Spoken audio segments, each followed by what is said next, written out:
HQ for the week? Tomorrow, I think. You know how that goes. It's scheduled for tomorrow, so it could end up being Thursday, likely Friday. Always a chance of Saturday. Do you guys have like a set date where you push out the podcast, or is that just as random as well? It's whatever. I mean, personally, I hate not getting one out before Friday, but they don't really seem to care, and I don't edit, so it's only so much I can really do. Yeah, no, I've gotten huge on getting onto a schedule with pods. Like I've noticed like my stuff like steadily start to build that way. So it's been very interesting as to when I actually, push stuff out. I don't know. Yeah, we either have the people that are going to listen or don't at this point. So I don't know that it matters. Yeah, well, you guys, how long has Dynasty Trades HQ been around? 3 years. Yeah, you guys have a great clientele and a great, I guess, following. All right, so are we ready to kick this show off? Are we ready to rock and roll? Let's roll. I think we're ready to rock and roll. All right, we all warmed up. I'm warmed up. I'm ready to go. Here, I'm going to get warmed up right now. Here. Let's do it. I'm wearing Christmas pants. Look. Christmas? Oh, nice, wow. Dude, this looks so comfy. Yeah. All right, let's kick this one off.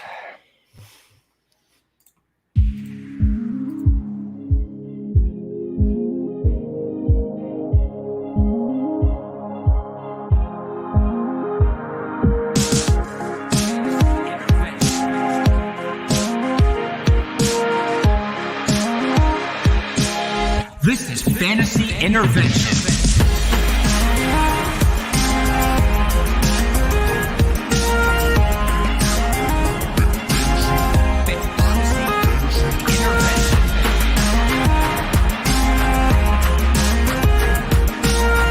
Now here to intervene with your fantasy life, Chase Vernon.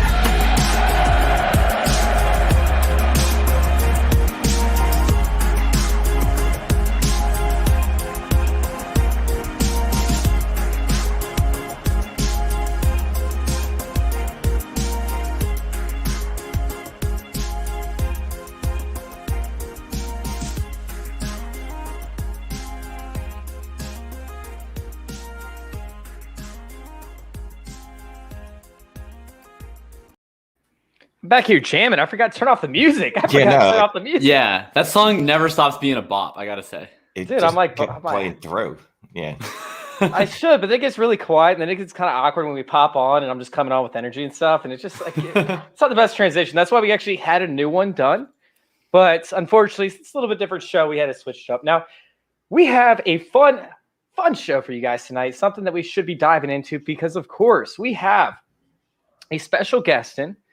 If you guys don't know him, you guys need to know him. Shane is the worst from Dynasty Trades HQ. What's going on, Shane? How you doing, man? I'm great. I got my new Dynasty Trades HQ whatever the name of my podcast is. Dynasty Trades HQ hat. Yeah, I got the new one. Dude, that's sharp looking, man. Yeah. I like it. And then, of course, we actually have one of our rookie sensations who's been moving up the ranks in fantasy intervention. He's been putting out crazy articles, which has garnered the attention of multiple different big-time podcasts, such as the Fantasy Footballers, Fantasy Pros, along with many others. His articles blow my mind when I try to edit them. They confuse the living hell out of me, so I have to make sure I line them first up in the day because they are so intense. We have Jacob Sanderson in. What's going on, Jacob? How you doing, man? I'm doing good. I'm excited. I don't have a fancy podcast hat like our co-host Shane here, but so I'm repping the Montreal Expos. If we got any Montreal Expos fans in the chat, please let me know. It pairs nice with this Cronenberg here with the color coordination. So I'm in sync and ready to have a great show tonight. And you got a white shirt on with that blue overshirt. Like, dude, you're looking sharp, man. You're looking sharp. We're coordinated. He looks like Noah Snydergrass.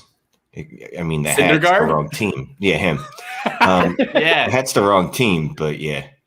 Noah Snydergrass. I can dig that. Yeah. Oh, man. So real quick, Shane, first off, where can we find you? Where can we find your content, your work, your Twitter handle, all that fun stuff? You find my Twitter handle on Twitter at Shane is the worst. Yeah. You find my podcast at Dynasty Trades HQ. I write for DLF. And when me and Scott aren't being slackers, we do a YouTube show for DLF called Mannequin Chill. So check all that stuff out and tell me I'm awesome. Absolutely love it. Make sure you guys go tell him that he's awesome right now. Yes. And then, of course, Jacob, where can we find you, man? Yeah, you can find me on Twitter, FF_RTDB. Of course, I write for Join Our Circle, and haven't put out official news yet because I'm superstitious, but I'll use this as the first public opportunity. You'll soon be able to find some of my work over at playerprofiler.com as well, where I'll be starting up as a writer. That's awesome, man. I'm stoked for you. You know, everything is going very, very well for Jacob over there. He's absolutely crushing the fantasy industry, and he is a name that you guys are going to want to know because he's going to be a force to be reckoned with very shortly. So we have a show tonight, and Jacob actually did his first ever show sheet and put it together. It's true. So, good show sheet. Thank you, Shane. Thank you. I worked so hard on it. He did. He actually he busted his ass. It took him like 22 hours to put together. So get ready for pretty much a 4-day straight long podcast. Yeah, the Nice. pod. Sal, you got nothing on this because we got Shane in the house. So even like a 15-minute show sheet turns into a 2-hour show with Shane. So Yeah. it's going to be pretty intense. Here we go. But yeah, Jacob, what's on the show sheet? Yeah, so I think we've covered introduce hosts. So that's okay. Check mark. That's pretty good. Today we're going to be diving into some divisional. We're going to go division by division. We're going to get you ready for this roller coaster of an off season. Today we're going out east. I'm repping my Montreal vibe. Shane's out here from Philly, so we're going east. We're going to talk about the NFC East. We're going to talk about the AFC East. We're going to talk about one or two sort of key questions, key players on each of those teams. And, well, we'll see wherever the conversation leads us from there. Absolutely love it. The conversation is going to lead us to very many places, as Shane has something to say already. I'm not great with geography. No, I know the Expos were in the NL East for years. Yeah. But I just assumed that was because baseball's stupid and just does shit like that. Because they also had Atlanta in the East for many years. Is Montreal on the East Coast? They're Eastern. I mean, they're certainly not touching the coast, but we got like the St. Lawrence Seaway coming in off the Atlantic Ocean. They're in the Eastern time zones, at least. You could be making that up. I have no idea. Sure. Yeah. Okay. Are there any Canadians in the chat that you can confirm what I'm talking about here? Donnelly's in the chat. Donnelly's in the chat. Yeah. Jacob, did you not see? Did you not see earlier? Donnie's like, those are my Expos. Oh, well, hello, Donnelly. There we go. He says confirmed. So perfect. Confirmed. I know it. The Montreal is indeed in the East. So go Expos. Bring him back, Donnelly. Did absolutely so. Real quick, before we get this episode kicked off, I do want to start out with, of course, the sponsor of the show, and then we'll get rolling. Come prop up on Thrive Fantasy this season. Thrive Fantasy is a daily fantasy show app for player props. They've eliminated the need to do countless hours of research because they only ask you about the top tier athletes. Choose 10 out of the 20 player props for the NFL options to build your lineup. Use promo code CIRCLE when you sign up today, and you will receive an instant match bonus up to $50 on your first deposit of 20 or more. For those of you who struggle at math, that would mean if you deposit 20, you will get 40, 30 gives you 60, 40 gives you 80, all the way up to that $50, $100 bonus. Again, use promo code CIRCLE to get that bonus. Download Thrive Fantasy on the App Store today or Play Store, or by visiting their website, www.thrivefantasy.com. Sign up and hashtag prop up today. All right, let's go ahead and get this show sheet kicked off, because guess what? We are sitting there and we're going to break down some of these divisions. We're going to talk about, what are the fantasy implications, what teams might need in order to take that next step. We're going to start out with, of course, the NFC East, because you already know. You got Shane in here, who's an Eagles fan. You got myself in here, who used to be a Washington football team fan. And if Jeff Bezos buys out, I said that right, Jeff Bezos, right? Yeah.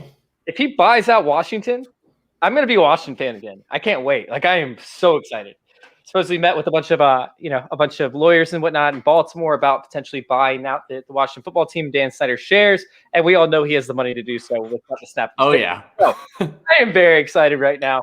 I'm ready to rock and roll. I'm ready to talk about the Washington, as Dingus says, Primes. I don't know how that's going to end up, but the Washington Prime.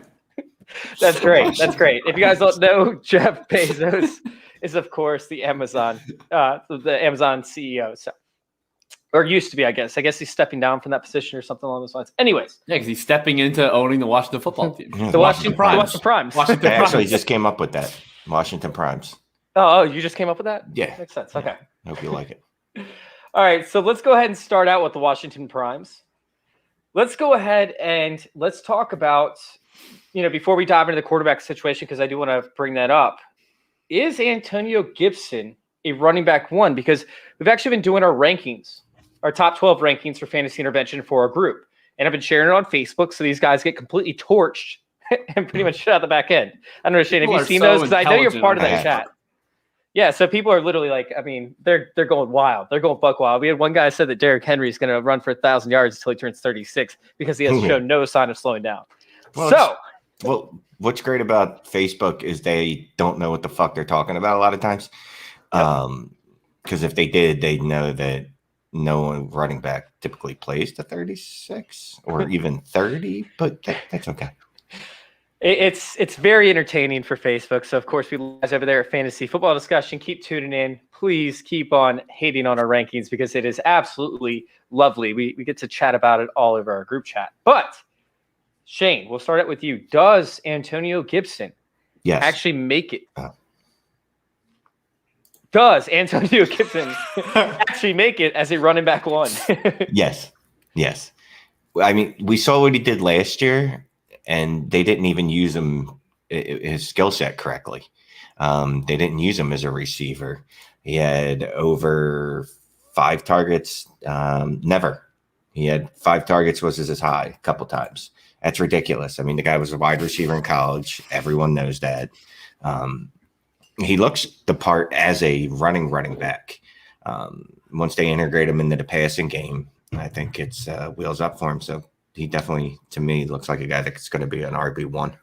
Well, with the full offseason, they'll actually get to use him or train him to actually, be able to pass block. And I think that was the biggest thing. What's going on? TK mode in the chat, by the way. What's up, Troy? He didn't know how to pass block. And that was a major issue, especially without having an offseason, being able to train him in person on how to pass block. So, of course, that's a, reason as to why he wasn't on the field for third downs. Although J.D. McKissick's not a great pass blocker, obviously him being a veteran and whatnot, it gave him a little bit of an upper hand when needed to. But Jacob, what's going on, man? Is Antonio Gibson an RB1 for you in Dynasty? Absolutely he is. This is Dynasty football doesn't have to be that hard, and you can just look at a guy like Antonio Gibson. He's 6 feet, 228 pounds, 99th percentile speed score. And the whole question coming into the year was, can he actually play the position of running back? Can he get those finer details? And absolutely he can. He was, top 15 in the NFL in yards created per touch. He was top 10 in the NFL in juke rate. And like Shane said, we're only going to see continued growth in the pass game, which is really his biggest strength, right? You get this big dude out in the open field who's way more agile than anyone should be at his size with massive wheels, and he's just going to roll people. So I think out of all those rookie running backs, he's the one I think that's the best buy right now because, the price on Jonathan Taylor, DeAndre Swift, it's sky high. Akers is even getting into that area, but you can still buy Antonio Gibson, at a high-end RB2, low-end RB1 price tag and get a lot of upside with that. So I'm all aboard with AG. So a big discrepancy between the rookie draft picks was where, Antonio Gibson got drafted versus AJ Dillon. At this point, who do you guys have higher? And is it even remotely close if Aaron Jones does not return to the Packers? It's not even remotely close for me. AJ Dillon looked really good in the one game that, he got some run in. But Antonio Gibson's just a better athlete. He's a better all-around player. And, our biggest concern last year was how does he look as a running back? As a running back, he looked like a running back.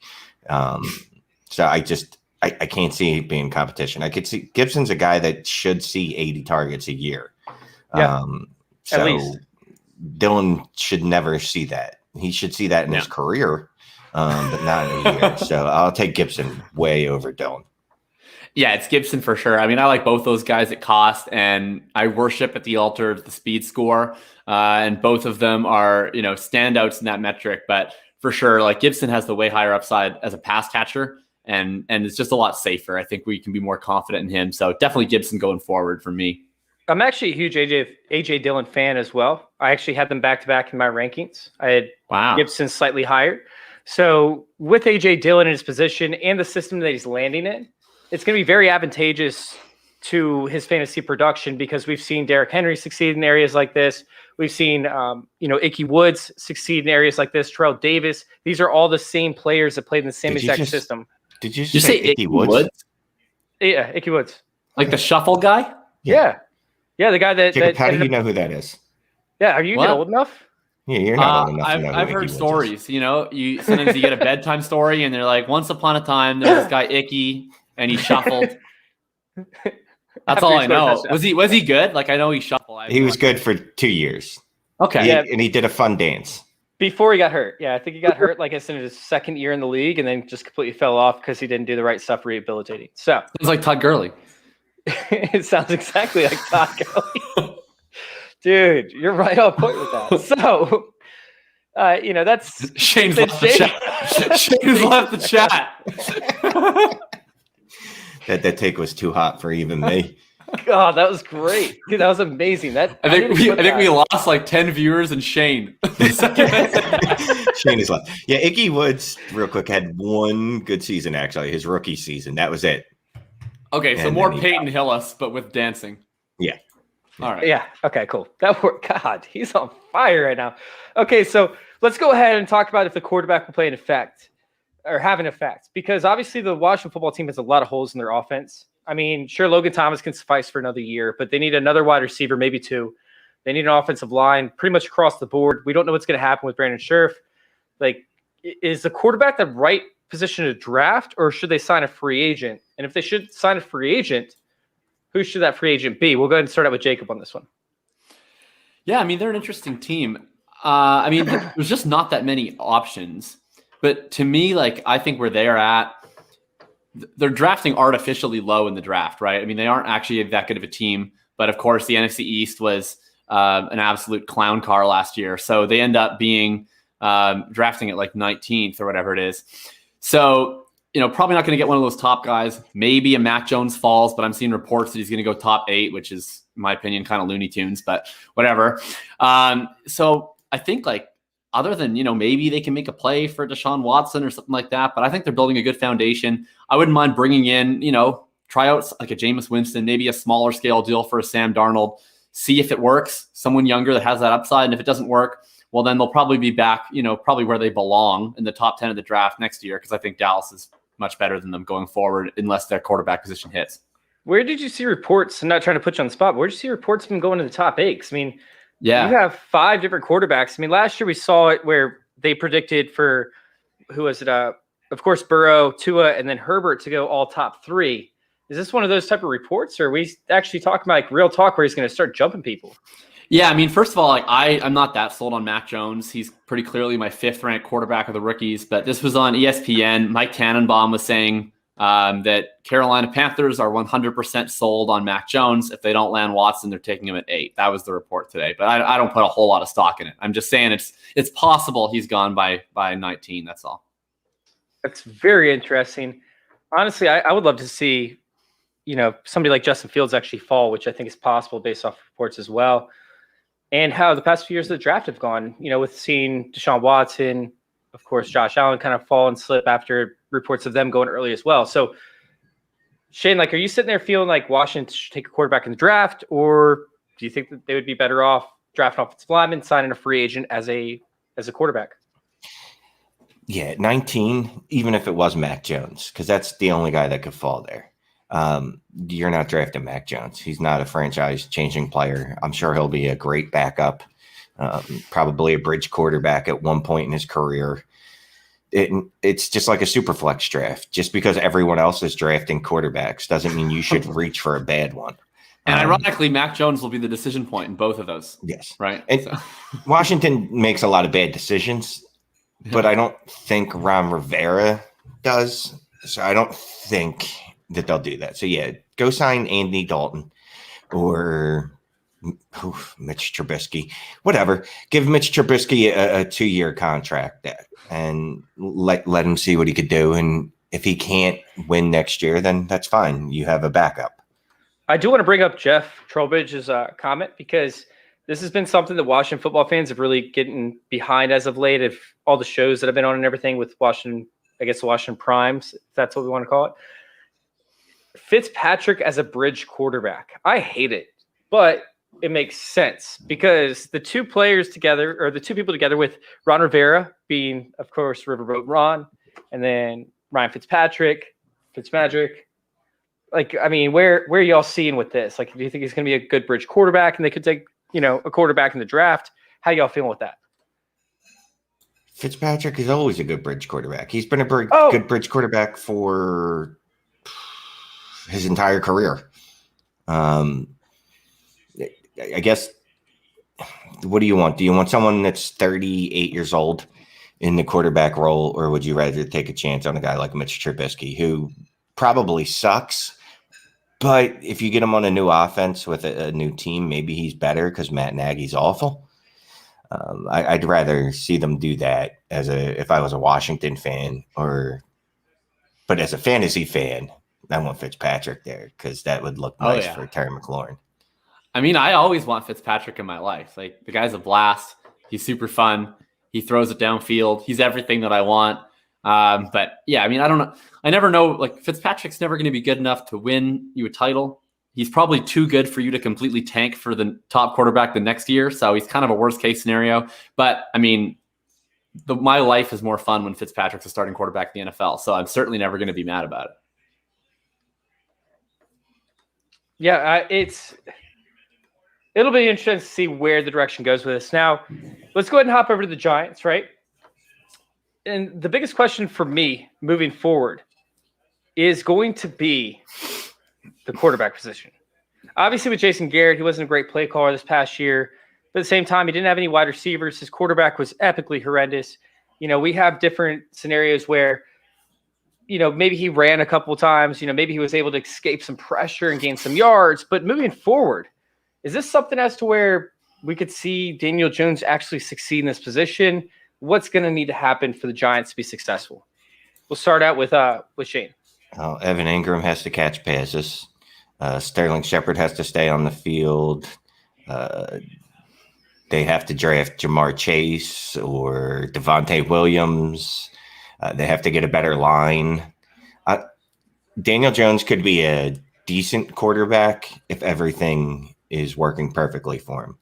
He's not good enough to elevate a bad team. And that's not a giant knock because not everyone can. There's only one Deshaun Watson, Russell Wilson, guys like that can overcome a bad line, can overcome whatever the receiving options are. Daniel Jones is not that guy. And he was overdrafted to begin with in the NFL, and we see his limitations. So unless that line gets a lot better and they get him receiving help, I don't think you're looking at anything other than a low-end QB2 and Superflex, and a guy that probably won't be starting in the league in another 2 years. Yeah, I mean, sitting there and looking at it, it's kind of strange as to where, like, they did spend a lot of equity on the offensive line, but their fourth overall pick in the draft, I mean, he didn't look good last year.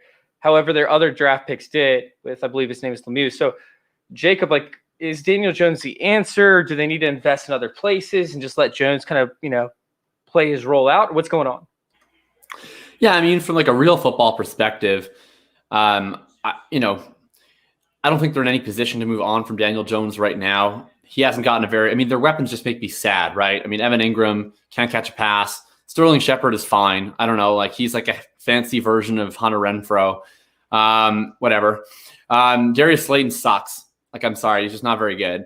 And then, so you need an X receiver. You need a better Z receiver. Shepard is great with what he does in the slot, and you need a tight end that can catch, and you need an O-line that doesn't get him sacked all the time. But, I mean, even with an O-line that doesn't get him sacked all the time, Daniel Jones is incredibly proficient at getting himself sacked. So I'm not particularly optimistic on him from a fantasy lens. Like, when you looked at how quarterbacks were going in Superflex startups, especially. You look at all these guys like Wentz, well, not anymore, but previously Wentz, Winston, Darnold, all these guys with really questionable futures and sort of pretty volatile ceilings and floors going in like round 10, 11. Jones is no better than those guys. I'm sorry, but he's just another guy who has some upside. He's got some mobility with his legs. He's got a lot of question marks, but you have to pay to get him in round 6 because there's usually a Giants fan in your draft. So Jones hasn't been a great value in my opinion. I think they should give him another shot for sure this year, maybe another year after that, but we'll see. I'm not overly optimistic on Daniel Jones. It's just too inconsistent, but I mean, we've seen some flashes. Maybe with the right set of circumstances, he can get it turned around. Well, he's actually pretty consistent. Like you said, he's a sack machine. He turns the ball over at a really high rate, whether it be fumbles or interceptions. I think he is consistent. He's just not good.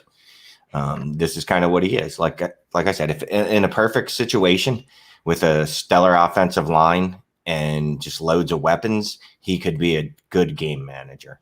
But Shane, that's not the way we talk about people in a kind way, right? Like when people are bad, I'm not Canadian. You're supposed to say we're inconsistent, right? It's like when you get a report card if you're an 8-year-old and it's like, and right, like they have meeting expectations. And if you're not meeting expectations, then the next thing is developing to meet expectations. There's no space that just says you're not fucking meeting the expectations and you suck. Right. Well, so with Daniel Jones, okay, Daniel, you're developing to meet the expectations. You're inconsistent.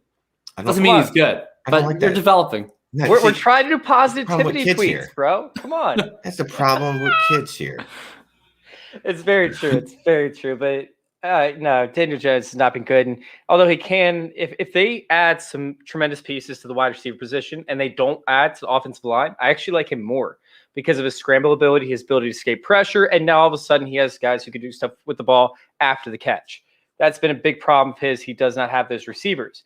As for Sterling Shepard, it's a little bit questionable, but he plays a lot better in the slot. So I'm actually excited for Golden Tate to leave. I think that Sterling Shepard can maximize his potential with him leaving. Hey, Chase, do you want to know? Do you know what Daniel Jones averaged scoring last year? Oh, it was so bad. It was horrendous. 12.9 points. He's not even an RB2. You know that he actually not RB2. You know that he actually I can't remember the exact stat that I had up here, but I put together some research where he had more points from rushing in 2 games than he had, I want to say like 3/4 of the season passing wise. It might have been the whole season passing wise.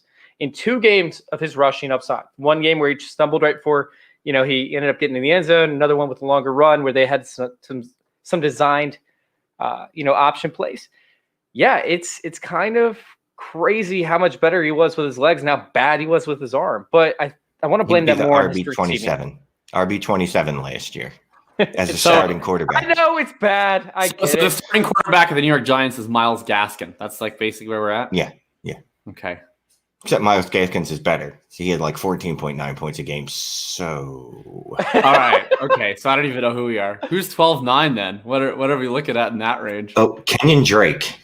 Okay, at least Kenyon Drake came on the end of the year. That scoring's depressed by the bad start to the year. Daniel Jones can't even say that. He was just garbage the entire season. Let's just say he was developing to meet expectations. How about the Eagles? Since we're in such a sad mood right now, why don't we talk about another sad team? Nate, you're from Philly. How are you feeling about Fly Eagles Fly? Well, I'm an Eagles fan again. I took a hiatus for a year due to Deshaun Jackson being a bigot. You picked a great year to get back in. It seems great. Yeah, so they got Jalen Hurts, Miles Sanders. Miles Sanders is going to be really good.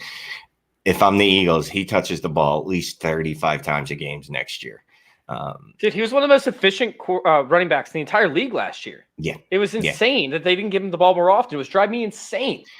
It's local media. I'm not going to give them a plug because whatever, they're trash. But they did have one good stats guy. And he would bring it up every week. Like, some weird record like, oh, Miles Sanders has the highest yards per carry with the lowest amount of carries over 50 or something, just to show you like, look, they are not using this guy enough. And we knew that because Doug Peterson, we're on a first name basis. He would literally just forget that Miles Sanders was there. or Deuce Staley would. So if you Jonathan Taylor fan, just remember that. Wait. Was Deuce Staley the play caller? Deuce Staley was just apparently in charge of the running backs. Yeah, he was the running backs coach with like a lot of autonomy. Yeah. He was in charge of the running back rotation. Yeah. So every time Corey Clement was in there, Deuce. Every time the Eagles would be first and goal, and you'd go, Boston Scott's on the fucking field. What the fuck? And you look over and it's Deuce. So. But Deuce actually did a great job developing running backs. In fact, they named a combine drill after him. He got, Miles Sanders, who fumbled on 30.1 touches in college, to only fumble 6 times as a pro. So I think that Deuce is still good at developing running backs. But, I mean, the fact that Miles Sanders didn't get the ball more often was just mind-blowing. It's crazy. So he's getting the ball 35 times a game, Shane, right? Yeah. So if we can get him to 20, that's a start. Preferably like 13 carries and 7 receptions, and we get him up in that RB1 territory. I got a Miles Sanders stat for you. So since 2014, which is when DLF started tracking startup ADP, every single player who was drafted as an RB1 in dynasty startups with a speed score over 80th percentile and a burst score over 65th percentile went on to be an RB1 for multiple seasons. Every single one, except for Miles Sanders and Jonathan Taylor, because Jonathan Taylor's only played 1 season, so he's going to get there. That basically just leaves Miles Sanders. So if you're going to be betting on any running back historically to be able to raise their level of play coming into the next year, I'm pretty comfortable betting on Miles Sanders, and he's one guy you can get for not even an RB1 price tag. So I'm getting in on buying Miles Sanders. You'll find that study in my next article, but it's I'm getting in on Miles Sanders. I'm in on Jalen Hurts. How do the rest of you feel about Jalen Hurts? Because I'm excited about him as a legitimate low end QB1 in dynasty, because I'm a big believer in rushing quarterbacks. Real quick before we get started on that, I do want to recognize that Miles Sanders actually was on the field for 77% of the snaps, which was the 3rd most for a running back in the NFL. He just wasn't getting the touches when he was on the field, which was the frustrating part. So you didn't even notice it. Yeah, but streakers get on the field. They don't get to touch the football either, and that's kind of how he was treated. Yeah, he was naked. He was naked running through the field. He was the naked Miles. Obviously, the quarterback just didn't want to touch the ball. It's like they didn't want to exchange balls. So it is what it is. Well, COVID protocol. Never mind. This link that we just sent out is from Shane. He said it was insane Miles Sanders running back stats. Okay. So check it out. Not for me. I didn't write it. I didn't write it. I'll take credit. Found it. Yeah. we already had enough issues with that kind of stuff. All right, let's go ahead and move on. So let's Jalen Hurts. All right, let's go on to Jalen Hurts. What's up? So I've said it like 87 podcasts I've been on in the last 3 days or 2, whatever. He's either going to be top 6 QB or the QB 35. Like, I don't see any in between with him. I think he's rushing. He's great.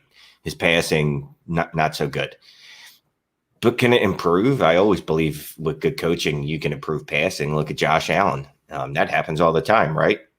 Oh, wait, no, it doesn't. But if he puts in the work, look, he doesn't need to be Drew Brees out there because he's got those wheels.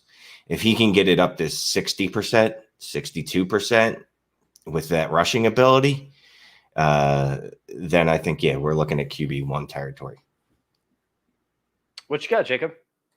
I mean, what I like about Hurts is he does the 2 things that you need for fantasy success. Like, most of the time he has the ball in his hands, he's either going to run or he's going to chuck it like 30 yards downfield. Like, he's not out here, being Derek Carr throwing 7-yard slants all day. That's not his game. And I appreciate that. I don't know if NFL coaches necessarily appreciate that. I don't know if his body will appreciate that long term. But at least in the near term, like what I'd say about Hurts is I'm seeing in the chat from John M. Shout out to John M. that they might draft a quarterback in 2021. You can see my thoughts on that in the annals of Fantasy Intervention live shows. I think that would be a really bad decision with all of the different holes that they have on their roster. That they you should said fill. annals and holes in like the same sentence. I'm dying right now. Okay, well, in the annals of holes with naked Miles Sanders is gonna be Jalen Hurts. It's gonna hurt. And anyway, I'm lost. Well, Jalen that's Hurts is because good though. I like him because he anals runs a lot. always So hurt. that's where we're at. Anals always hurt. You have to be gentle with anals. Boys night out. Yeah. Boys not out. Let's go. Boys night in. So I think we're going to see very similar to what. Oh, stop. Oh my God. All right. So essentially, what Shane said was right, but I think it could be a week-to-week basis where you're going to be playing matchups. Like he's a stream-worthy quarterback, and you're going to have to get him ahead of weeks where other people are going to drop him essentially or try and pick him up. We're going to see Lamar-esque production out of him, on the ground. Nothing close to what Lamar does, but still we're going to see that rushing upside in certain weeks. But if teams have a faster defense with a better defensive line, where they don't have to bring their safeties in and whatnot to try and stuff them, he can end up seeing that production, or he can end up, lacking production in those weeks because he's not going to be able to throw it deep either. He's not going to be able to have Jalen Reagor, winning one-on-one coverages. Why not?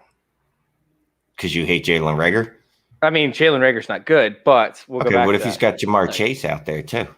No, but I'm saying, what I'm saying is if he has both of his receivers under double coverage because the defensive line, like the Washington football team, can get after him and put pressure and catch him before he escapes the pocket, it's not going to allow him time to read defenses, essentially. He's going to dump it off to Sanders. I would hope so, but we didn't see that last year. So, no, it's interesting. I kind of want to see where this goes. I think that he does have certain upsides, but I think it's going to be very week to week is what I'm saying. So, I don't think he's going to have a top-end quarterback one season or a back-end quarterback, 30 season. I think he's going to end up in the middle because he's going to have very spotty weeks. So, with that being said, I still want him on my team. If I don't have a reliant quarterback, if I am building up a dynasty team and maybe I have 2 or 3 quarterbacks who I like to alternate, that's where I want that Jalen Hurts. But I don't want him as my primary quarterback that I'm starting every single week. Very similar to, maybe a Kyler Murray type player back last year. But maybe he can make that Kyler Murray jump. Exactly. And yeah, if you're looking at him instead of guys, Daniel Jones, Carson Wentz, players like that, I definitely like him because the upside is there for QB1 weeks, overall QB1 weeks. Whereas I know I'm never going to get that out of a guy like Baker Mayfield. On his best game, he's not going to throw the ball enough and he never runs. So he's never going to give you that high-end QB production, not tied to that offense that he's in now. Really quick, in Dynasty, who would you rather have? Let's say Superflex, Jalen Hurts or Tua Tagovailoa? Tua Tagovailoa. I think I have to lean the same, but not by they're probably back-to-back. I think I have Jalen Hurts at 14 right now, and I think I have Tua at 13. But it's very, very close. I'll take Hurts. Oh, you guys are bold as fuck. It's like people forget Tua a couple years ago before he injured his hip, was looking like he was going to be the first quarterback off the board. I love Tua, by the way. Yeah, I like Hurts a lot too. I think Tua is a better quarterback, in real life. You mentioned Baker Mayfield, that might be kind of where Tua ends up going possibly. That's my concern is that defense just dominates, and they might add some weapons, on the passing game over there, but they still need offensive line. They still need other weapons, and I just don't know how much Tua is going to have to throw the ball. That's a major concern for me. So let's go ahead and hop on to the wide receivers real quick and how bad Reagor is, because I had Reagor going in the 3rd round of rookie drafts, in 2020. And it's kind of funny because it seems like he belongs there now. Is he ever going to be the alpha receiver? Is he ever going to be able to actually catch a ball? What are your thoughts, Shane? Is Reagor, outside of your top 100 wide receivers or maybe even top 200 wide receivers moving forward into 2021? No. Pretty sure on DLF's latest ADP's down around wide receiver 46 or so. I'm buying at that. I'll pay a second for him because you were paying a first for him last year. I don't want to make the excuse, he didn't have a preseason or whatever they call it nowadays. He didn't have one of those. He had a terrible quarterback. He had a quarterback, unfortunately, that was under duress most of the time. And most of the routes that the Eagles ran were long developing routes that they never got to finish because Wentz was getting his ass planted in the ground. He dropped some passes. That's not great. But I still think, we saw in the punt return touchdown that he's explosive if you get the ball in his hands. And I think Nick Sirianni is going to do that. Like Chase, you like Paris Campbell a little bit, right? I love Paris Campbell. All right. So do you remember Paris Campbell? Don't give me another speed score stat. All right. Do not. No. Give me another speed score I'm not stat. going to talk about the speed score. Okay. Now, that being said, he has a really good burst score. But look, do you remember early season Paris Campbell with Nick Sirianni and Indy, those first game and a quarter? It was majestic. He was getting all these short drag routes. They were getting him yards after the catch. They were using his athleticism and speed the way it should be used. Right in Philly, the offense was depressing. Like it was seriously depressing. They just had Rager out on an island running these routes, never to be thrown to, never to be seen, never to be witnessed. It was a cold, sad existence living on the outside in Philly with Carson Wentz, getting his ass planted into the ground. Rager next year, I think, could be used way more creatively. They don't have a lot of weapons, right? They don't have a lot of athletes.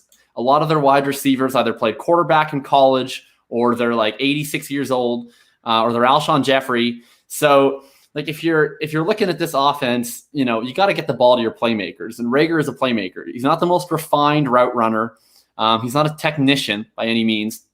But if you're able to get him the ball in space, I mean, we saw it, right? Like we saw it on the punt return. We saw it all the way throughout college at TCU. So I think Rager is a buy. He's in my top 30 dynasty wide receivers, actually. And I would give a late first-round pick for Jalen Rager. I'm still fully in on Jalen Rager. Not with this class. Oh, my God, not with this class. Who in this class? And that's not obviously not Jamar Chase.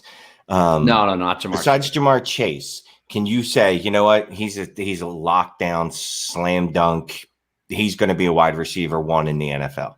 I had Jalen Rager in the third round of rookie draft. You were wrong, and you're still wrong. I'm not wrong. He didn't do anything. He did nothing. Is his career over? Did he retire? You preserved the wrong. That's all. You preserved it. You're just going to keep pushing you delayed how wrong you are. Oh, my God. He had less than 400 yards last year. Yes, over the course of 11 games. Yes. So, he had 31 receptions. Yes. And he's not good in the slot. And that's, this is an area where they excel in. But either way, it's a whole new offense. It's a whole new quarterback. I understand. New world. Yeah. I understand that. What, guys? You act like I don't watch football. The only thing you understand is that you hate Rager, and you will. And I've been right so far. And I would not pay a third rounder for Rager. Record. I would not pay a third rounder for Rager this year. Well, you're stupid. Maybe a late third rounder. Maybe like the 308 and beyond. 308, I think, is where I'm up to in my rankings, and I still don't like him anywhere beyond those guys. Jake, because the month was fun. Chase, actually, let's make a bet right now, okay? You like that Kadarius Jabroni, right? Yeah. What? Oh, you do? I love Kadarius Toney. Yeah. How about this? Let's like. Whatever, they're going to be the same age next year, right? Because Kadarius is he's a senior. Yeah, he's late. Yep. So points per game, Kadarius Toney versus Jalen Rager. I'll even give you like plus 150 odds. But let's like whatever you want to bet, we can figure out off air. But I'm in on that because Kadarius, he blows. I don't think that he ends up with a team that ends up having a slot wide receiver, but if he ends up with a team like the Patriots, for example, where they have Julian Edelman playing the slot, and he's supposed to be the recipient of those targets after he leaves, that's where I don't want to make the bet. But once he lands with a team, I'm 100% down to make that bet. Like 100% down. If he lands in a starting role, I'm game on for that bet. Game fucking on. Let's go. All right, we'll figure out something like really like fun and embarrassing that people can watch. Like chest waxing or I make bets all the time. Wait. Yeah. Jacob, I don't think you're around for my chest wax, were you? I don't think I was. I don't wish that I was necessarily. I think I'm okay. Yeah, no, Shane drove down for my chest waxing, and he watched me get waxed. He actually pulled a strip. Wow, he did. And I'm a hairy, and it's already grown back, by the way, Shane. Good for you. Well, we'll take it right back off you with Jalen Rager. Greek, huh? We did the Big Mac smoothie challenge with Mike. Oh yeah. Oh, there it is. So that's gross. Yeah, I'll bet money. I'll bet money for charity. For charity. I'm not doing. Yeah, I support charity. Like, we're not going to get on air and someone gets to kick me in the balls. I support charity. I'll donate $50 for every ball kick. Like, no, that's all right. I'll just give him $50. Like, it's good. All right. What time are we sitting at? It's almost been an hour, and we're not even outside of the NFC East. We got bogged down with Rager. Dallas Cowboys, guys. All right. Who's the best wide receiver for Dallas at the cost? Like, so obviously, like, Lamb is wide receiver 7 Dynasty, Cooper is wide receiver 16 in Dynasty, Gallup's wide receiver 43. So where do we see the best value over here? Can I just cheat and be like, oh, Gallup, because he's the cheapest? Nah, it's CD Lamb, because that guy's got the skill set to be the wide receiver 1. And we saw it last year before Dak got hurt. If Cooper leaves after next year, or even if he doesn't, I think CD is going to surpass him and be top 5 wide receiver in the league. So I'll pay up for the cost. Sometimes it's okay to pay full cost for retail items. The wide receiver 7? Yeah, that's high. Yeah, it's high. It's up there. I think I have him at like 9, I believe. I don't have my rankings in front of me, but the 9 rankings are not good. That's how we established that. Shane, I've been right so far. Did you say you're on the phone? Oh my God, this is amazing. All right, so this is interesting. This is a very I think I would pay for CeeDee Lamb there, but you're not going to get any kind of increased value. Where if you end up with Gallup, you could see an increase in value. So essentially, you could see him as like a top 24 wide receiver over the next few years, right? And you're paying for wide receiver 43. Meanwhile, CeeDee Lamb, you're paying for what you get. So here's the thing. What's more valuable? Is it a wide receiver 1, a legitimate wide receiver 1, or a guy that could be a wide receiver 2, even at a discount? So it's like, if I go to Wawa and they're selling used sandwiches and they're cheaper, is it really worth saving the $2.50? But if you're really hungry and you already have a starting meal, right? So with CeeDee Lamb, right? Let's just assume that you're already going to get another wide receiver, or you already have a wide receiver 1 at this point, right? Because you already have that player. So I understand where you're coming from, Shane. 100%, it makes perfect sense. But if you're drafting CeeDee Lamb as the 7th overall wide receiver, you can still also have one there, or you're gonna have to give up more assets in order to acquire that, versus maybe you don't have those assets to give. Well, yeah, that's different than your asset poor. I'm just saying, assuming you could, Chase, do not eat used sandwiches. It's a terrible idea. Yeah, if you're ever on the street and a guy's like, hey, you want this used sandwich? Just be like, no, I'm good. I'm really good. I think Michael Gallup's better than a used sandwich. I want to make that point. I think he's maybe lightly used, but slightly, yeah. And I like maybe like a licked sandwich, but it hasn't been bitten. But we're talking about value versus like expense versus return, right? Like essentially, are you going to appreciate the wide receiver 7 value more than you're going to appreciate the 43? You are. Well, look, if we're talking sandwiches here, like I think, sure, Gallup's maybe like you go to your local deli and you get some meat, hopefully not used meat. And you make yourself a delicious sandwich, and maybe you get a little stoned first so it tastes extra good, right? Like Lamb is like this beautiful steak sandwich, aged 28 days, but you're really paying up for it. But you pay so much that, then you check back and you're like, oh shit, Bitcoin's down $10,000 today. I don't know if I could afford that. The nice happy medium is the Amari Cooper panini that nobody's talked about yet. Stop. I'm always here for Amari Cooper. He's being priced a mid-range wide receiver 2, and he was a top 5 wide receiver when Dak was healthy last year. I know it seems like he's about 100 years old. He's only 26 years old. Like, it's just, he's been young forever because he came into the league young. All he's done since he came to Dallas is produce, right? Like, he was still pretty productive, even with the poop platter of, Dalton, DiNucci, and what's eating Gilbert Grape or whoever they started at quarterback there. Like, he's just a really solid piece. He can give you high upside in weeks. And I think he's good enough that if he did leave Dallas after this, he'll still go be a wide receiver 1 elsewhere. So I think he's the wide receiver 1 on this team for 1 more year. Then Lamb can surpass him.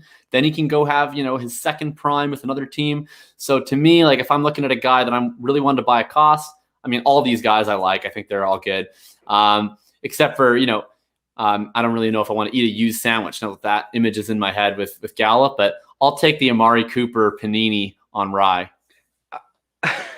I don't like, so to that point, first off, and I don't have the research in front of me right now, but when we talk I'm just about going to make something up. Go ahead. I don't have it in front of me, so I'm just going to make up some data here. No. Well, I actually don't have this year in front of me, but prior to this year, he had like less than 30% of his finishes without double-digit fantasy points, or maybe it's 40% of his finishes. It's because he was developing to meet expectations, Chase.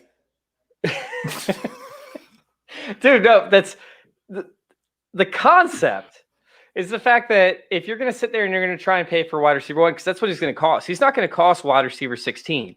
Oh, he costs that. You can get him pretty cheap. I got him for like a 22 first and a late 21 second, like last week. Yeah, it's still right around that range. Okay, yeah. I mean, that might be a little bit later, but still. Cheaper than you can get Lamb, that's for sure. If you want to pay for a Lamb, you're giving up a spleen. Yeah, but you're also going to get 10 years of production at a Lamb. Well, okay, don't. All right, 7 years. 7 years. But even that, is he going to be on your team that long? No. You play in dynasty leagues. No one holds their players that long. Okay, you do. You're one of like 4 people in the entire. Like, think about it. How many podcasts are there dedicated just to fucking trades? Like, people like the trade. Oh yeah, we're ruining his brand. My bad. No, I trade all my players every year. But I'm just saying, don't do that argument that like, oh, well, I can have him forever. Yeah, you could, but you won't. I just looked it up. Cooper had 13 out of his 16 games where he was double-digit points last year. Yeah, last year was a different year for sure. Very good. Yeah, I said it wasn't this. I said it wasn't this past year. Okay. Well, the thing is, like, I mean, I know it's always an excuse with Cooper, but it is always an excuse with Cooper. Like, it wasn't great in Oakland, but he came into the league like crazy young. Like, there's these certain players like Cooper, Godwin, Allen Robinson, like they're coming into the league, a year or 2 before a lot of these other players are coming into the league. So you have to give their early career stats a little bit of context.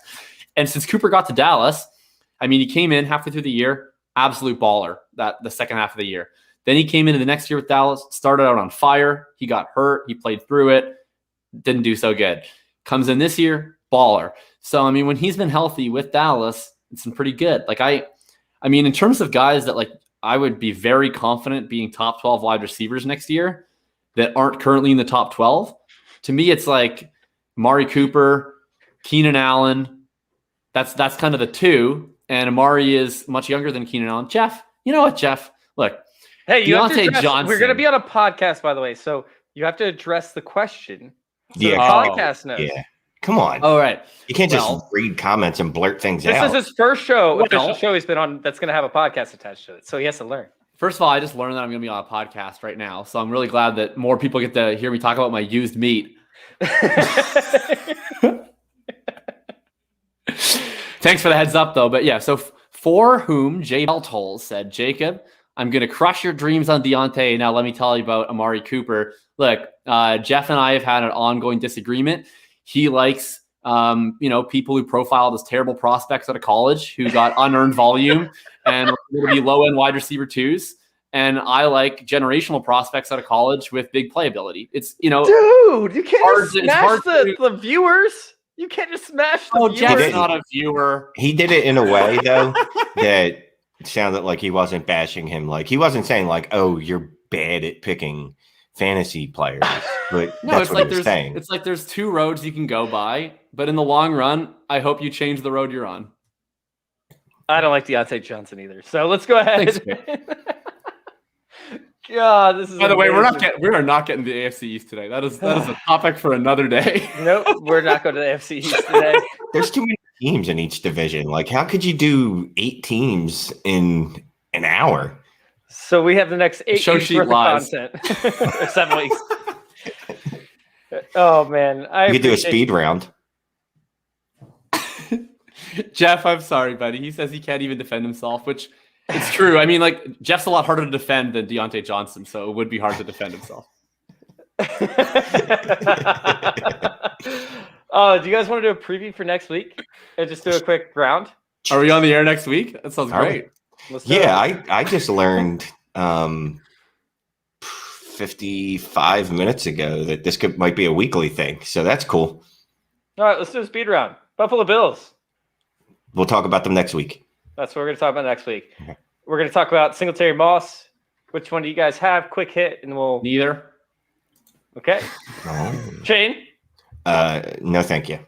Okay, Miami Dolphins. Is to the future. Not really touching that one, guys. Probably not. What? Oh, no, I just meant I'm not talking about that because I don't really know what I feel yet. You have to talk. It doesn't matter if you're on a podcast, you write, you're on Twitter, you have to have an opinion on everything. Shane, I'm setting up teasers, bro. I'm literally God. Look, you said that you wouldn't give a mid-third round pick for Jalen Reagor. We all know that your takes are bad. What are you? You're afraid of giving a bad Tua take now?